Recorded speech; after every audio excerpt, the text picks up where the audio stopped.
Let's be honest, when you hear the word finance, you probably think of boring spreadsheets and complicated math, right? Well, today, we're going to flip that idea on its head. We're going to look at finance for what it really is, not an accounting chore, but a powerful, creative tool. It's like an architect's toolbox for building a great company, and we're about to open it up. I mean, this is it. This is the question. It's what every entrepreneur, every leader is trying to figure out. It doesn't matter if you're building a tech startup or the best little bakery on the block, success is the name of the game. But how do you actually get there? It's not just about working hard. It's about having a solid plan, a blueprint, and more importantly, having the right tools to bring that blueprint to life. And this quote just nails it. We have to stop thinking of finance as just counting money. Instead, picture a master builder's toolbox. Every single tool in there has a specific job, and that job is to help the people in charge make smarter decisions, the kind of decisions that build a company that's meant to last. Okay, so you've got this toolbox. Where do you even start? Well, you don't start by building the fancy roof. You start with the foundation. We're talking about the daily operations, all the little maintenance decisions that keep the business humming along day in and day out. They might not seem glamorous, but these small choices are absolutely essential for a strong base. Yeah, seriously, let's talk about a copy machine. Seems kind of boring, right? But the decision-making process here is pure financial architecture. Do you spend your capital right now to buy the machine outright?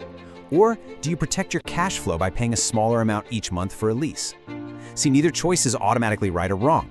The toolbox gives you the models to see how both scenarios play out, so you can pick the one that best supports the company's health, both today and down the road.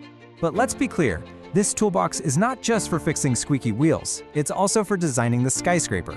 It's for the huge, ambitious moves that completely change a company's future. This is where the financial architect goes from everyday maintenance to creating a masterpiece. Just look at the difference here. On one side, you've got the copy machine, a decision all about making daily operations a little more efficient. On the other side, buying out a competitor. That's a massive company-defining move aimed at strategic growth. The scale is completely different, but here's the crazy part. The fundamental thinking isn't. You're using the exact same financial tools to weigh the costs, predict the results, and make the smartest choice possible. And that brings us to the core why of all of this. Why do you need this toolbox in the first place? It's because every architect, every business, every project in the world operates under one simple universal rule. Your resources are limited. You don't have endless money, time, or materials. And it's those limits that make the financial architect's job so critical and honestly, so creative. So this is the ultimate goal, boiled down. It's a really powerful shift in thinking. The point isn't just to make money.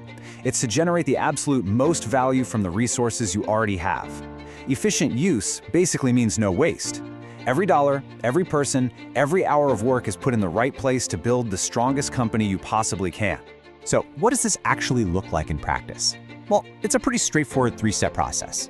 First, you have to gather your raw materials, all the data, all the facts.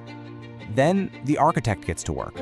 Use financial models to sketch out different blueprints to see what could happen with each choice. And only then, with those plans in hand, can you confidently pick the best path forward. It's a system for turning fuzzy information into a clear, decisive action. And you know, when we say finite resources, we're talking about more than just cash in the bank. It's your capital, for sure, but it's also your people, their time, their skills. And it's your productive capacity, how much stuff you can actually make or how many clients you can serve. All of these are precious, limited assets. The architect's job is to manage all of them wisely. So really, at the end of the day, what we've been talking about is this idea of an architect's mindset. It's being able to hold that grand vision in your head while also knowing every single brick and beam you have to work with. It's about using the right tools to build something that isn't just profitable, but strong, efficient, and truly built to last. And here's where it all comes back to you. This isn't just for big corporations. Your own resources, your time, your money, your energy, they're finite too. So the question I really want to leave you with is this. How are you being the architect of your own life? What's in your blueprint?